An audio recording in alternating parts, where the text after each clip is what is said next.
Beleza, então bem-vindas e bem-vindos aí, pessoal. Nós estamos com a discussão sobre a liberdade de expressão, o discurso de ódio e a questão da saúde mental. E aí, na última reunião, o Bruno tinha sugerido aí um texto, né? Então acho que é isso que nós vamos trabalhar aí hoje, não é isso? Sim, Isso, as palavras sobre o discurso de ódio parlamentar. Basicamente, isso. o texto ele vai trazer algumas definições de discurso de ódio para depois ele começar a adentrar no assunto, que é basicamente a dificuldade que a gente teve nas outras reuniões, de definir especificamente o que é o discurso de ódio. Cada autor, cada doutrina, cada publicação, ela traz uma conceituação. Hoje ainda não existe a definição específica do que seria discurso de ódio.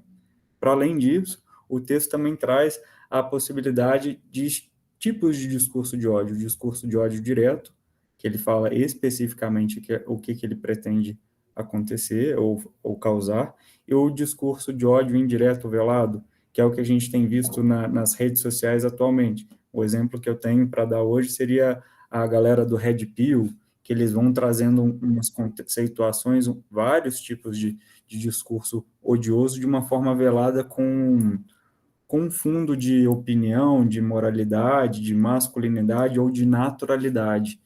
E aí, esse tipo de discurso de ódio, ele tem uma passabilidade maior, porque ele não é tão agressivo contra os demais. E aí, a sociedade não choca tanto e a censura deles é mais difícil, embora a percepção e o dano, a degradação também seja a mesma. Bruno, diga para nós.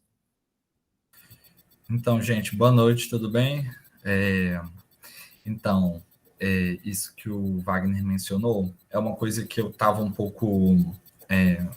não estava tanto por dentro da questão do discurso de ódio, até porque estava estudando outras coisas, mas lendo esse texto, eu consegui aproximar para uma prática.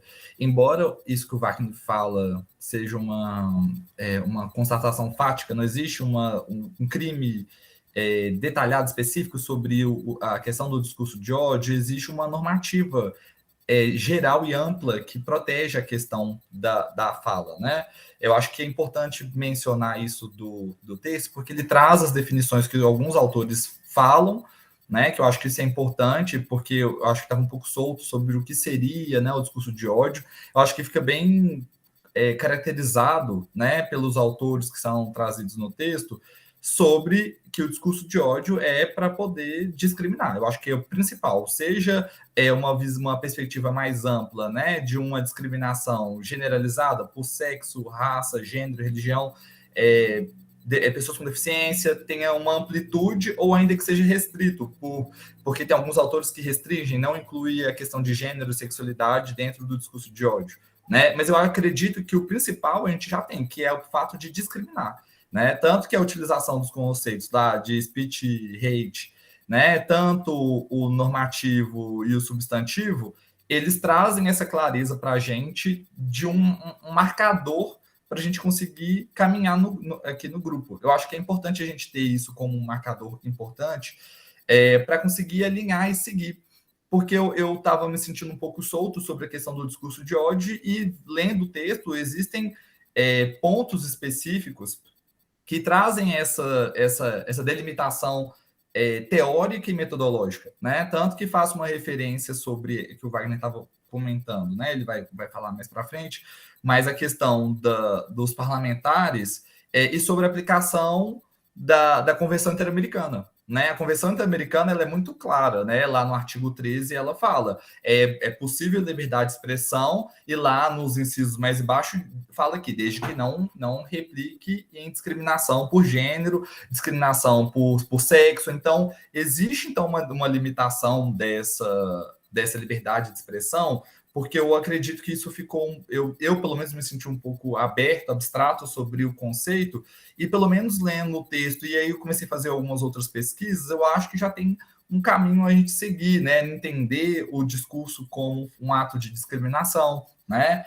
Que está destinado a grupos específicos, né? Um autor até fala, olha, tudo que foge do que é homem, branco, cis e hétero tá passível de sofrer discurso de ódio, né? Enfim, eu acho que só isso é importante, porque antes eu estava meio solto e agora e lendo esse texto com mais tranquilidade, me trouxe alguns recortes específicos, né, para a questão do discurso de ódio. Então, só para a gente repisar a situação, eu tenho um pouco o discurso de ódio pouco diferente do que foi definido no artigo, mas eu acho que é interessante a gente retrazer a definição do que a gente tem para o grupo como discurso de ódio. Eu acredito que seria a exteriorização de uma mensagem, de uma palavra, de alguma coisa. Eu não vou dizer só o discurso em si, porque o ódio ele pode ser exteriorizado com gestos, sinais, atitudes, não só a expressão de palavras. Na última reunião, eu dei o exemplo de um discurso de ódio em rede social, que seria no sentido de que se eu fosse na rede social do Bruno e publicasse a imagem de uma lâmpada fluorescente, aquilo seria um discurso de ódio simbólico, porque ele, como uma pessoa gay, ele sabe o que significaria essa lâmpada fluorescente. Então, para a definição que eu trago, é no sentido de que seria uma exteriorização, seja palavras, gestos, imagens, ou algum tipo de publicação, no sentido de desferir um ataque a outra pessoa. E qual tipo de ataque seria esse? Seria um ataque diretamente à pessoa, à imagem dela, à diminuição dela, ao engajamento que ela tem, ao reconhecimento que ela tem na sociedade. A partir do momento que eu diminuo aquela pessoa, que eu discrimino, a gente tem a configuração do discurso de ódio. É basicamente isso que eu estou entendendo para a gente levar o raciocínio do dia de hoje. Alguém tem uma ideia diferente disso? Amigo, eu até mandei aqui lá a parte do texto que ele faz a divisão do speed rate, né, das duas formas, né, que ele coloca. Eu acredito que é isso que você fala, mas conceituado. Ele diferencia do speech rate, só para explicar, que é discurso de ódio, só que em inglês. Na forma que é aquilo que fala explicitamente palavras odiosas, e o que você fala na segunda parte, né, que é o speech rate em substância, que significa a modalidade de discurso de ódio velado, né? Eu acho que, assim, eu acho que é importante a gente chegar num denominador, ou então minimamente conceitos para seguir um caminho, para tentar trilhar o que a gente poderia considerar. Porque também tem a parte normativa da convenção e até da própria Constituição também, Constituição Federal. Mas eu falo assim, eu falo da parte teórica, né, do que os vários autores lá falam, mencionam sobre a questão do discurso, eles tentam falar mais da parte discriminatória, de discriminar, o fato de discriminar o ato. Tanto que um autor fala que o núcleo do discurso de ódio é o ato de discriminar. O núcleo, ou seja, aquilo que é o mais importante do discurso de ódio é o fato de estar discriminando. Acho que o Miguel levantou primeiro. Pode falar. Sobre a questão do discurso de ódio na parte do hate speech, mas em substância. É da essência do discurso de ódio. Mas o que está vindo na minha dúvida não é só a questão do hate speech em substância, mas o discurso de ódio materialmente em si, mas de como combater ele, que eu fiz até algumas anotações grifando aqui no artigo, porque se haveria uma possibilidade, além do direito penal, ou a parte de criminalização, porque como eu vou criminalizar algo que é velado, criminalizar algo que está tão subjetivamente, no caso concreto, que eu possa ter não somente um núcleo de verbo, porque em direito penal em si, eu teria que ter um verbo em si, ou pelo menos um multinuclear.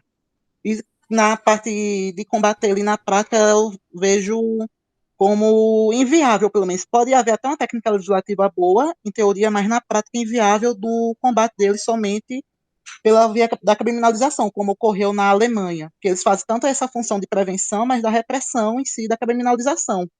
Diferente dos Estados Unidos, que eu vi pelo artigo, é como se fosse mais pelo direito regulamentar, que é algo mais solto. Depois da merda acontecer, aí eles pensam em regulamentar a situação. Todavia, é o que veio também bater no tópico 2 das características do discurso de ódio, aqui vai bater a questão de tópico de biopoder, da questão de dissidentes de heteronormatividade e a passabilidade em si, ou seja, quanto mais próximo da heteronormatividade, mais eles terão a proteção. Quanto mais distância da heteronormatividade, mais eles terão essa impossibilidade de ter um acesso à justiça em si, da tutela, de um modo que possa ocorrer a situação de uma questão de quem deve ter o acesso à justiça em si, com a razão de discurso de ódio, e a questão de necropolítica, de corpos que deverão ser praticamente deixados para morrer, a questão do discurso de ódio e a omissão do próprio Estado, que veio batendo aqui na minha cabeça. Outra questão que veio bater foi a questão de Maia, no número 12 da nota de rodapé, que ele fala sobre essa observação de retaliação, de grupos minoritários que acabam ocorrendo um discurso de ódio e obtendo como se fosse uma legítima defesa, depois de sofrer bastante tempo, até hoje, no instante, a pessoa que sofreu um ataque do discurso de ódio poder rebater da eficácia, porque também vai ocorrer um discurso de ódio, mas qual modo de regulamentar essa retaliação, se posso chegar a extrapolar algum limite. Que eu não estava na reunião passada, mas assisti a gravação daquela observação também. Será que aquela pessoa que é individual por si só, será que vai ter a mesma proteção ou o mesmo afetamento da situação do discurso de ódio com uma influência digital de milhões de seguidores? Também bateu também essa questão, que já foi também abordada na reunião passada. Por enquanto, foi somente isso. Alexandre? Nossa, eu acho que o Miguel colocou uma série de questões interessantes. Eu acho que essa questão da retaliação a gente pode retomar aí, porque muito do discurso que é feito nos Estados Unidos, né, de minorias como os próprios negros, por exemplo, vem muito nesse sentido, né? Como eles sofrem uma discriminação estrutural, eles acabam muitas vezes respondendo a isso com formas também de retaliação. Mas, enfim, uma coisa que eu acho interessante quando eu estava vendo essa coisa aí de discriminação, hate speech, de forma e de conteúdo, uma coisa que eu acho interessante a gente chamar atenção, eu vou até colocar o link aqui, a Convenção Interamericana sobre Racismo e todas as formas de discriminação. Ela faz uma diferença interessante aí da discriminação direta, indireta, múltipla, e ela usa também uma outra... ela não fala interseccional, mas ela fala... a múltipla é justamente essa ideia de uma discriminação em que a pessoa sofre mais de uma forma, né, de discriminação pelo fato da pessoa, por exemplo, ser negra, mulher, lésbica, e aí óbvio que ela vai sofrer uma discriminação muito maior. Mas a diferença que ela faz entre discriminação direta e indireta, eu acho que pode ser interessante aí para o debate que a gente está propondo fazer. Eu vou colocar o link aqui, e eu acho que seria interessante depois, Wagner, inclusive, você dar uma olhada nessa convenção. Sim, vou dar uma olhada. Bom, aí avançando um pouco mais no texto, ou alguém quer pontuar mais algum detalhe sobre essa situação do discurso?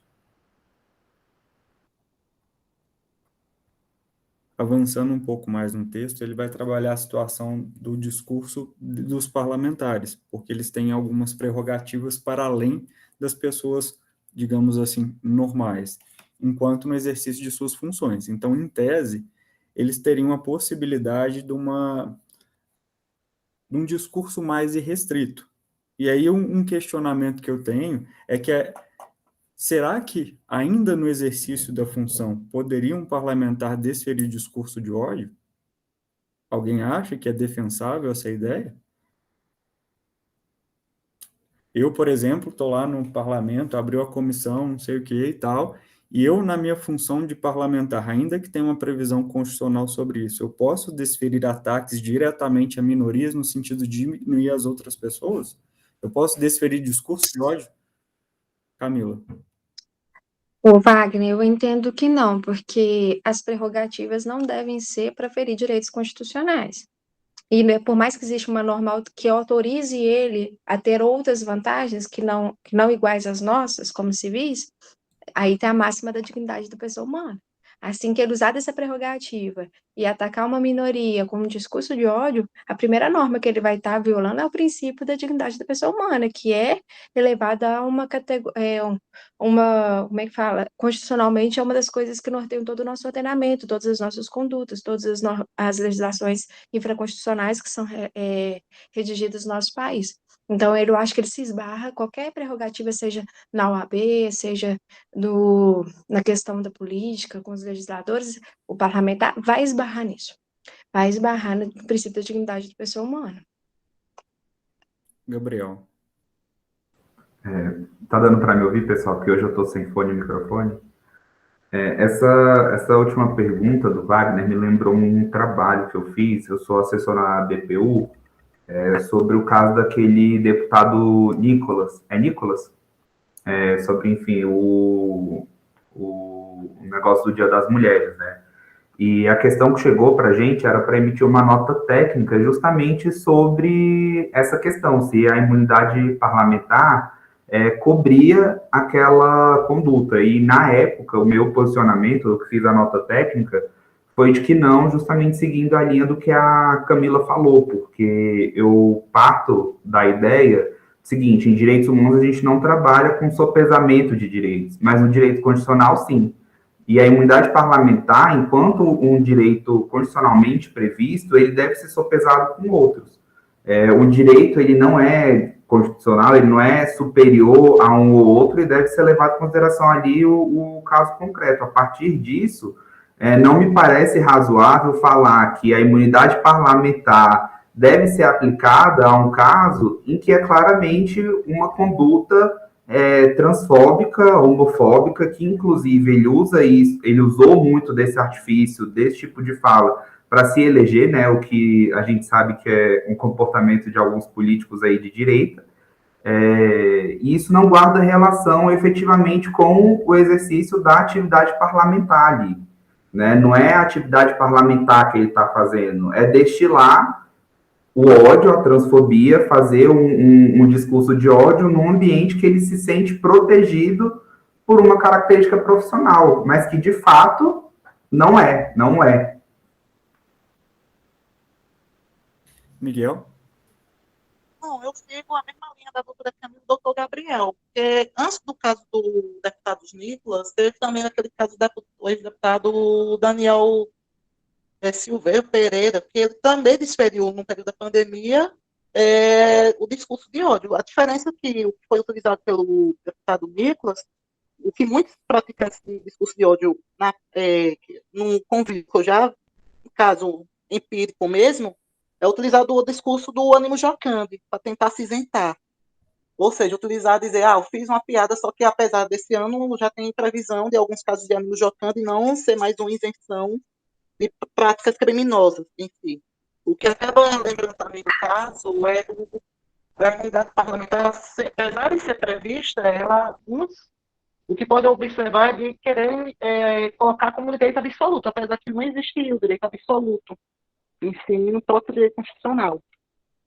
O que acaba batendo na questão é que, como o próprio artigo fala, da questão do revide também no próprio âmbito parlamentar. Só que eu tenho de linkar mais o artigo que o próprio revide em si mesmo, já que ele é tão eficaz ao ponto de combater o discurso de ódio, porque a partir do momento que um parlamentar lá profere um discurso, e o momento que já está lá sendo gravado em uma transmissão, outras pessoas observando, aquele discurso já vai chegar no ouvinte, no ouvido de outras pessoas, dos ouvintes. Então, vai acabar tendo algum estímulo ou não. O que tem de ver também a questão se esse tal do revide, o direito de revide pelo próprio parlamentar em combater o discurso de ódio, ele é eficaz em si quando ele já é exercido na prática, no âmbito dos parlamentares. Porque se há outros meios, além do próprio revide, utilizado pelo parlamentar. Já deu. Oi, pessoal, boa noite, tudo bem? Vocês conseguem me ouvir bem? Sim, boa noite. Pronto, boa noite. Eu achei muito interessante a pergunta que tu fizeste acerca da imunidade parlamentar, porque eu me deparei essa semana com um artigo, e nesse artigo eu vi uma posição diferente, inclusive da que eu defendo. O autor, ele sustentava exatamente a ideia de que o conceito de discurso de ódio, por ser um conceito ainda, nas palavras dele, em construção, né, que deveria haver uma cautela para que não fosse usado como uma forma de silenciar autoridades públicas. E eu vi também um destaque interessante, um argumento que ele traz, acreditando que, na verdade, a não limitação desse tipo de discurso poderia ser benéfica num ponto de trazer uma efervescência de um contradiscurso na sociedade. eu não compactuo dessas ideias. Eu confesso para vocês que eu leio assim, acho um pouquinho absurdo. Quando nós temos, é claro, o conceito de discurso de ódio, ainda um conceito que precisa ser aprofundado, mas na realidade que já há uma clara identificação, principalmente quando incita a violência contra grupos que já são vulnerabilizados na sociedade. Então, por exemplo, se a gente fala de uma realidade LGBTQIA+, nós temos grupos que já são vulnerabilizados socialmente, grupos que já têm uma certa disparidade em relação ao contexto social regular, e nós nos deparamos com um discurso que aprofunda a violência, que aprofunda embates na nossa sociedade. Então, eu fiz uma anotação no sentido de que eu não entendo como uma liberdade, no caso parlamentar, ainda assim que eles tenham as prerrogativas e possam defender ali os seus argumentos, mas eu não acho que um discurso que veicule, destile ódio e que incentive o aumento de uma violência que já é crescente no nosso país seja tido como razoável, justamente porque vai haver um conflito com direitos fundamentais, especialmente o direito à igualdade, uma igualdade de sentido material e a dignidade da pessoa humana, como a Camila colocou. Então, aqui, a pergunta seria, há uma razoabilidade, que é justamente, acho que a pergunta que você fez, né? Há uma razoabilidade sobre o pretexto da efetividade à liberdade de expressão, de se sacrificar tantos outros direitos que são tão constitucionalmente protegidos e sensíveis? Confesso que eu não compactuo da visão do autor que eu fiz a leitura aqui. Bruno. Eu queria complementar, eu acho que é importante isso que o Jardel falou.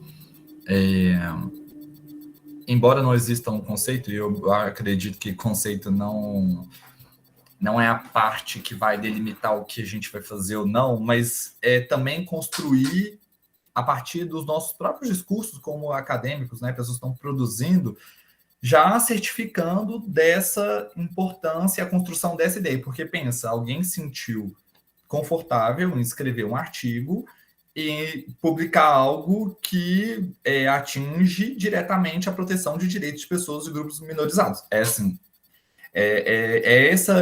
Essa arena de disputa que a gente está em ficar constantemente tendo que reforçar essa construção, né? Eu acho que esse é o papel, inclusive, da própria dissertação do Wagner e do que a gente vier escrever aqui como artigo, em reforçar que, embora a gente possa não ter um autor consolidado que vai falar especificamente sobre essa parte, aí na prática a gente já tem sobre isso, né? O fato da Constituição ter isso já consolidado, a Corte Interamericana, então tem vários organismos internacionais, legislações internacionais que vão discutir isso, é o que eu acredito que a gente tem que se posicionar contra essa possibilidade de argumentação, entende? Porque é esse tipo de artigo que vai ser utilizado no discurso do Feliciano quando ele for discriminar minorias, grupos minorizados. Vai ser isso que ele vai fazer, porque ele vai falar, é artigo científico.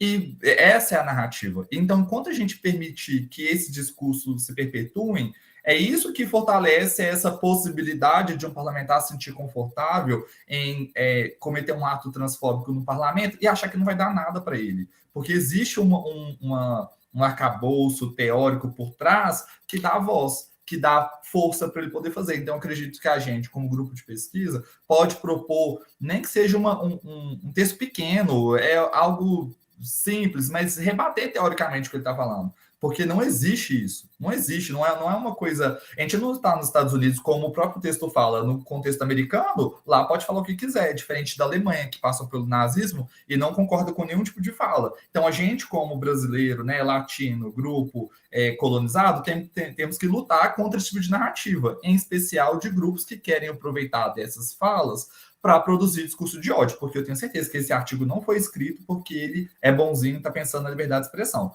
Não acredito que seja isso. E eu tenho receio dessas narrativas que são criadas, né, dentro da academia e que reforçam esse tipo de discurso. Gunnar. Posso só fazer uma complementação rapidinho? Sim, claro. Sim, concordo muito contigo, e justamente a questão de que nós não precisamos de um conceito. Conceitos são aspectos formais. O que nós temos que pensar aqui é no fundamento. Qual o objetivo de uma regulação no sentido de ter uma coibição de ódio. É a proteção dos grupos minoritários. Então, o conceito é um aspecto meramente formal. Só isso mesmo, só para complementar. Gunnar. Oi, boa noite. Estão me ouvindo bem? Sim, boa noite. Então, eu gostei muito de ouvir a visão de vocês, né, sobre o direito, né, e eu queria colocar uma questão de saúde que vivenciada há pouco tempo, inclusive, que ele, a mim me parece, eu tenho a impressão que o discurso de ódio, né, e a gente já entendeu que parte aí do fundamento de um conceito, que é questão relacionada à discriminação, me parece que isso, de alguma forma, legitima a bigeneridade na saúde. E a gente vivencia na formação, tanto de médicos quanto de enfermeiros e outros profissionais, sempre na bigeneridade. E aí, o que isso impacta? Né? Eu vou trazer um caso que poderia até ser um artigo de uma mulher negra que foi internada numa enfermaria masculina por ela ter um tênis. E ela, em nenhum momento, ela era chamada com seu nome social, que ela já tinha, inclusive, registrado no seu documento. Ela foi documentada com o seu nome de nascimento. E ela tinha todo momento seu direito, e todo momento havia esse discurso que ia crescendo, e isso foi há pouco tempo, inclusive, alguém citou a questão do Nicolas, o deputado, né, que traz essa banalização aí sobre a questão de usar uma peruca e ser uma mulher, o que é ser uma mulher. E me parece que esse discurso de ódio, né, que os parlamentares que utilizam aí de uma prerrogativa legal para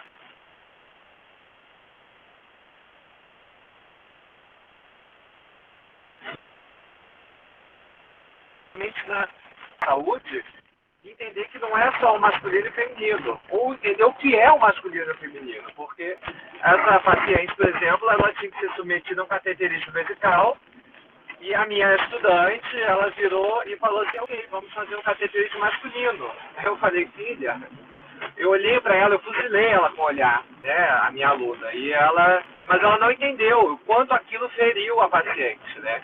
De todos os discursos, a paciente sendo chamada de Carlos, sendo que o nome dela já tinha sido identificado no documento, ela está numa enfermaria, mas cuidado em si que foi proferido a ela era denominado na literatura como cateterismo masculino.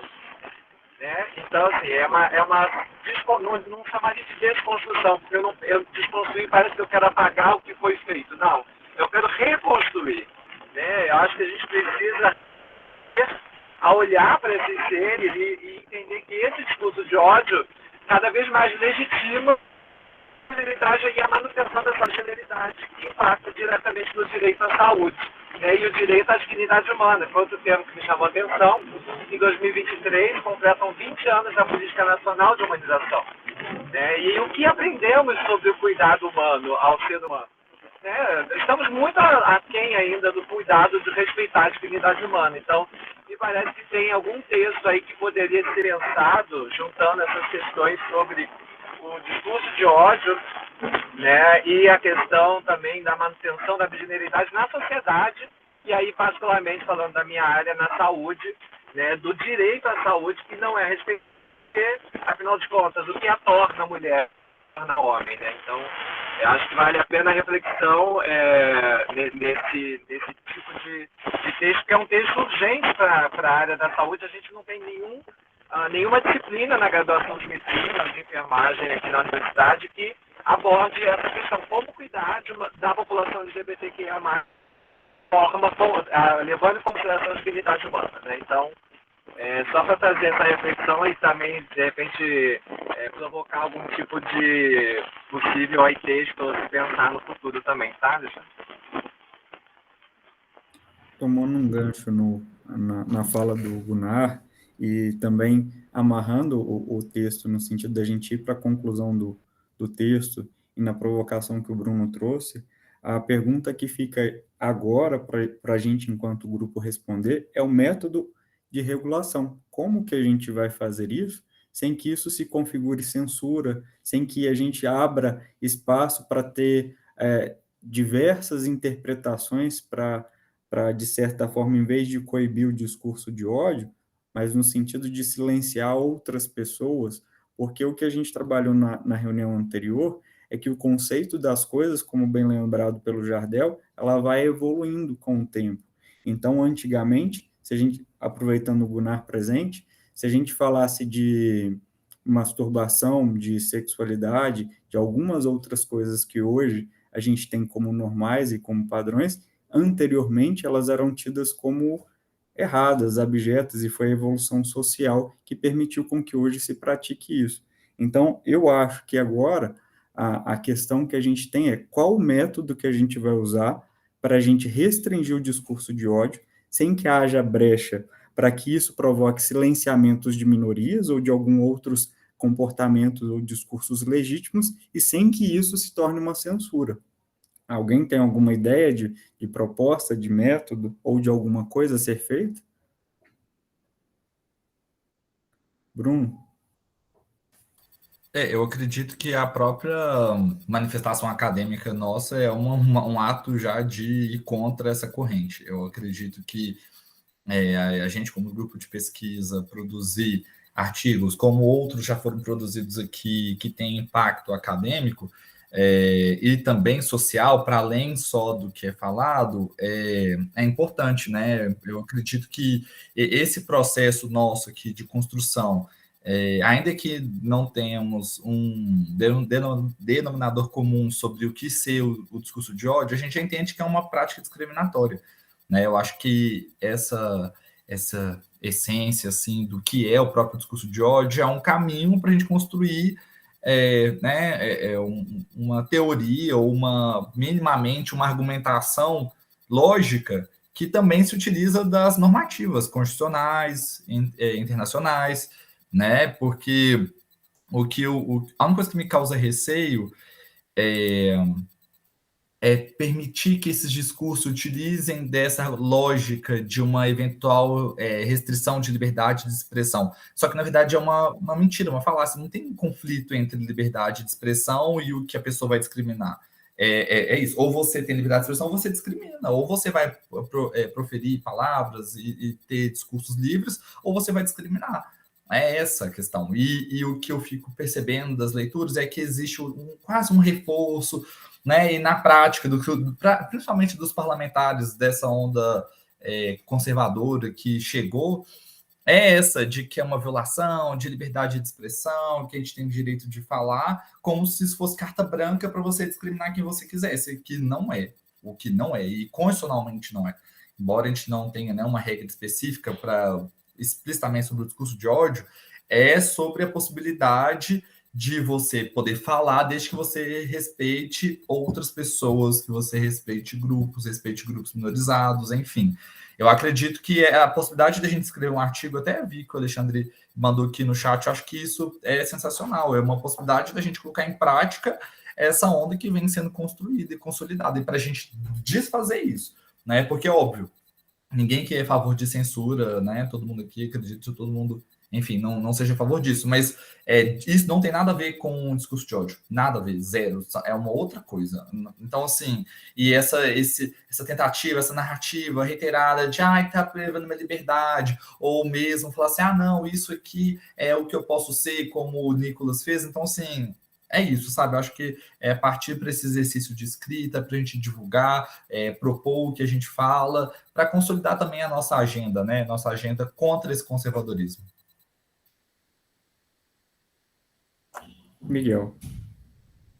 Não, é porque de acréscimo eu estou pensando da situação não somente da pesquisa científica, mas da própria extensão, de levar não somente dos limites dentro da academia, mas para fora da academia.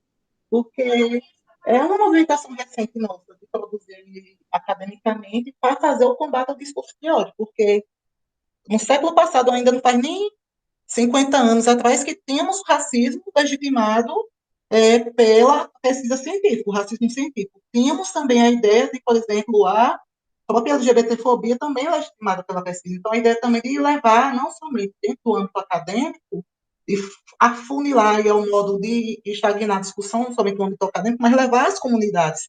Porque o que acaba levar de um longo alcance às pessoas leigas que não estão somente dentro da discussão acadêmica. Então, a junção entre academia mais comunidade, que é o objetivo da extensão. Então, acoplamento não somente pesquisa por si só, mas pesquisa e extensão para levar a temática do discurso de ódio para as comunidades, ao modo do que elas possam identificar, mas também possam elas mesmas prevenir, reprimir e identificar pessoas quando vierem praticar o discurso de ódio propriamente dito.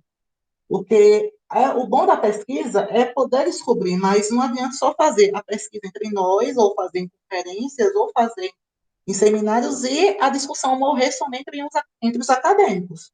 Tem que chegar à comunidade. A ideia da pesquisa é chegar à comunidade, que é o modo que essas pessoas leigas elas saibam que ou que estão praticando, ou que elas estão sendo vítimas de um discurso de ódio. Bruno?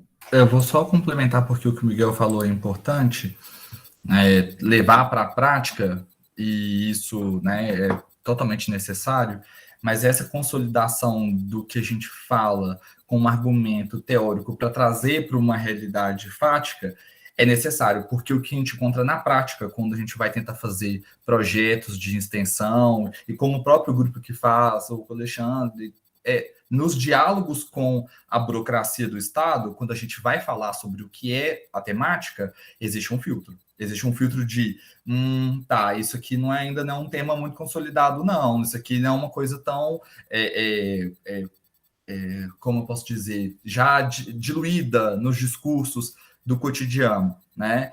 Então, quando, por exemplo, vou fazer uma reunião com alguém, que é algum coordenador, e a pessoa fala, isso aqui talvez não é bom falar, porque, né, vai gerar um conflito, ou isso aqui vai para uma cartilha eventual em que os pais vão falar, né? Então, é óbvio, isso é importante, e sair da academia é o que eu amo e luto fazer, mas eu acredito que a gente precisa a gente precisa de uma teoria forte ou de uma argumentação forte, técnica, para trazer esse discurso para a disseminação desse discurso, né? Porque é muito necessário, mas o que eu sinto na prática é que quando a gente vai falar, fica assim, não, mas é o meu direito de falar. Então, assim, então eu acredito que por mais do que uma leitura do texto, mas escrever algo através de várias pesquisas, uma pesquisa reiterada, uma revisão sistemática do que está sendo publicado e construir a partir disso de normativas que protegem, combatem o discurso de ódio, aí sim é um arcabouço teórico que dá para a gente com força tentar ir disseminando e falar, não,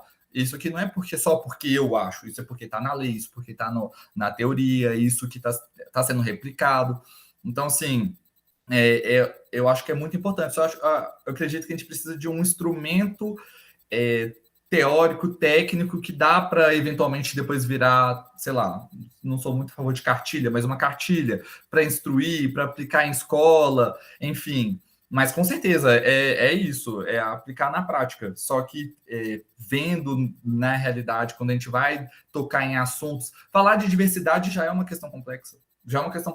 Que tem conflito com famílias, em escolas e em núcleos, em CRAS. Então, assim, eu acho que é importante, mas para munir a gente de instrumento técnico, eu acho que essa revisão bibliográfica, trazer um aparato consolidado sobre o que vem sendo escrito aqui no mundo, facilita a gente como um mecanismo de auxiliar nesse combate, né, e propagação da necessidade de combater o discurso de ódio. Só para juntar aí as ideias, né? Acho que as coisas podem caminhar juntas. A metodologia que a gente vem utilizando no programa do mestrado da UFOP, ela fala justamente de pesquisação, da ideia de junção de pesquisa e extensão como uma coisa retroalimenta a outra. Então, acho que as discussões que a gente faz aqui, eu acho que elas precisam sim ser levadas para ações práticas, assim como o que a gente aprende em contato com o público acaba nos munindo também para a gente pensar aqui para dentro da pesquisa, né? Eu, na verdade, acho que a gente precisa fazer um texto um primeiro momento, aí, um texto pensando em cima dos argumentos colocados por esse autor, fazendo aí a devida crítica, as devidas observações, depois pensarmos numa coisa de um pouco mais de fôlego, A gente pode pensar mais para frente, quem sabe, de fazer um evento sobre a questão da liberdade de expressão e discriminação estrutural, discriminação contra minorias.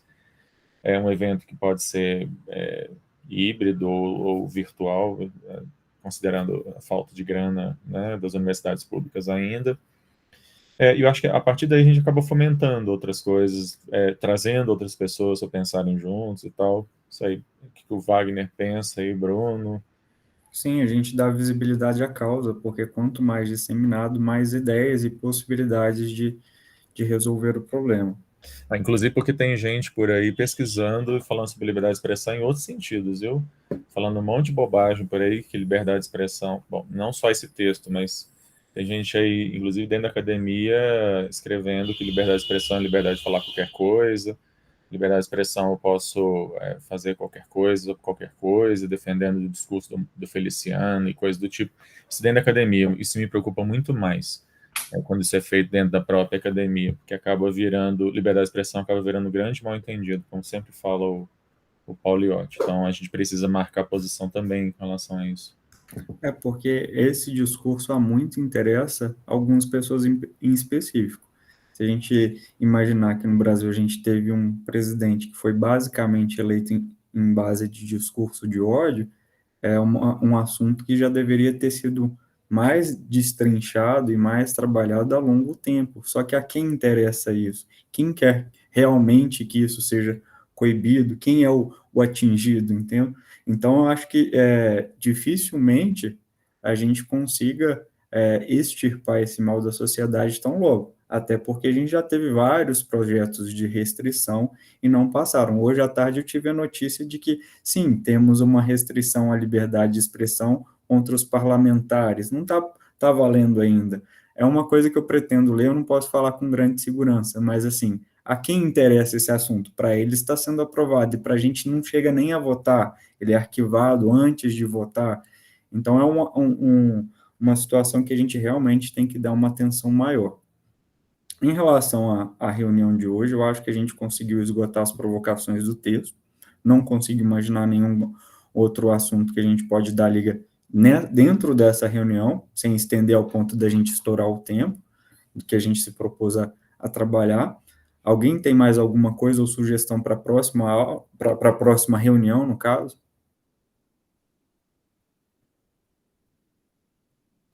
Wagner, Sim. eu acho que talvez a gente assim, Eu estava uma sugestão. pensando em pegar aquele caso do Monark e tentar trazer para cá para a gente fazer algumas provocações, mas eu não consegui localizar, eu só vejo notícias. Então, eu pensei não no caso do Monark, eu ia falar para a gente pegar um outro caso prático, porque esse é um pouco mais antigo, algum mais recente, e tentar ver alguma aplicação dele, né, do que aconteceu, o trâmite. Eu acho que A gente tem o caso do Holocausto, o cara que tentou fazer uma revisão sobre o que aconteceu eu esqueci o número do habeas corpus. Alexandre, lembra? 82424, caso do Elvanger, né? Exatamente, é a maior referência que a gente tem em discurso de ódio julgado pelo STF. Talvez a gente pode trabalhar no sentido dessa ação. Quais foram os acertos e erros do julgamento? Porque não foi uma decisão unânime e a resolução do caso foi com base na proporcionalidade. Cada ministro saiu por um caminho, por uma sorte do destino, acabou que eles tiveram uma conclusão adequada, mas nem todo mundo foi no mesmo sentido. Eu acho o caso da Elvanger excelente da gente trabalhar, até porque foi, eu acho, a melhor experiência ali do STF para discutir essas questões. Aliás, o caso da Elvanger é a base, inclusive, para a decisão do STF na DO 26, né? Por causa da ampliação do conceito de raça foi feita ali, que o STF pode decidir o que decidiu na DO 26. Então, eu acho bem legal mesmo, se a gente pegasse o caso da Elvanger, para a gente fechar essa discussão e fechar o grupo aí do primeiro semestre. A gente pode ver também se tem algum artigo que já comenta ele, para a gente não ter que ver cada voto especificamente, porque é bem extenso. Vou ver se eu consigo. Ele é muito grande. Eu tenho um artigo sobre voto do Celso de Mello, um artigo meu, mas eu pego só o voto do Celso. Manda para a gente no grupo e eu acho que a gente pode começar por ele, Camila.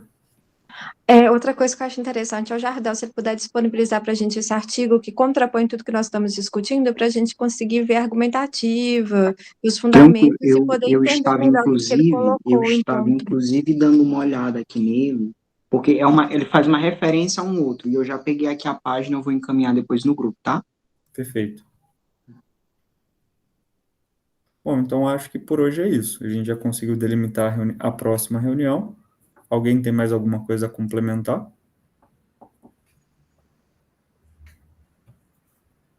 Acho que não, acho que é isso. Então, obrigado, então, pessoal. Foi ótimo aí o debate. Abrimos várias frentes aí de trabalho. Obrigado aí pela participação de todos. Obrigado aí, Wagner e Bruno, pela apresentação. E vamos lá, então, agora o Gunnar pode chegar tranquilo na casa dele, sem bater o carro. É isso aí.